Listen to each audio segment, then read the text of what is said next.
Stanford hosting Washington, and Washington are 26.5-point favorites. The over-under is at 60.5 points.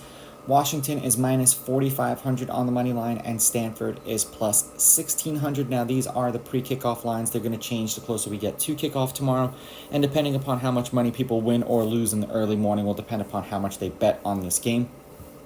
Thank you for everyone who has joined the Discord and who continues to join the Discord. If you've not done so yet, go to my website, rawsportstalk.com. Click on the membership tab. It is a paid membership, but it will give you access to my best bets and my stats, the links in my bio and my description as well.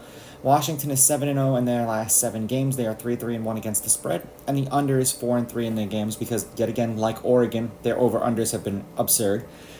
Stanford is 2-5. They are 3-4 against the spread, and the under is 5-2 in the games in which they played in. Now, we have two teams who have two different styles of offense: ground and pound and air it out. And it's like, who's going to control the game a little bit in the beginning? Because I've watched some Stanford games, and they were painful to watch.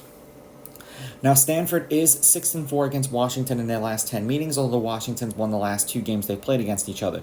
The favorite is 5-5 on the money line, while the underdog is 7-3 against the spread. The over is 6-4. However, the under 60.5 is 9-1, and the home team is 7-3. The only game that they've had that's been more than 60 points was the last game that they played, which ended at 62 points. They played on September 24th of 2022. Washington won that game 40-22 at home. They won the game before that in Stanford 20-13 in 21. And in 2020, Stanford beat Washington in Washington 31-26. There's been some games in the 50s, but only one game's crossed the 60-point plateau. Washington is 10-0 in their last 10 games. They are 6-3-1 against the spread, and the under is 5-4-1. They have not covered their last 3 games that they've played, beating Arizona in Arizona 31-24, beating Oregon 36-33, although I say they won that game or at least pushed it because the line was 2.5 for most of the week. And ASU, they beat 15-7, which no surprise there. ASU, for whatever the reason is, plays them incredibly tough.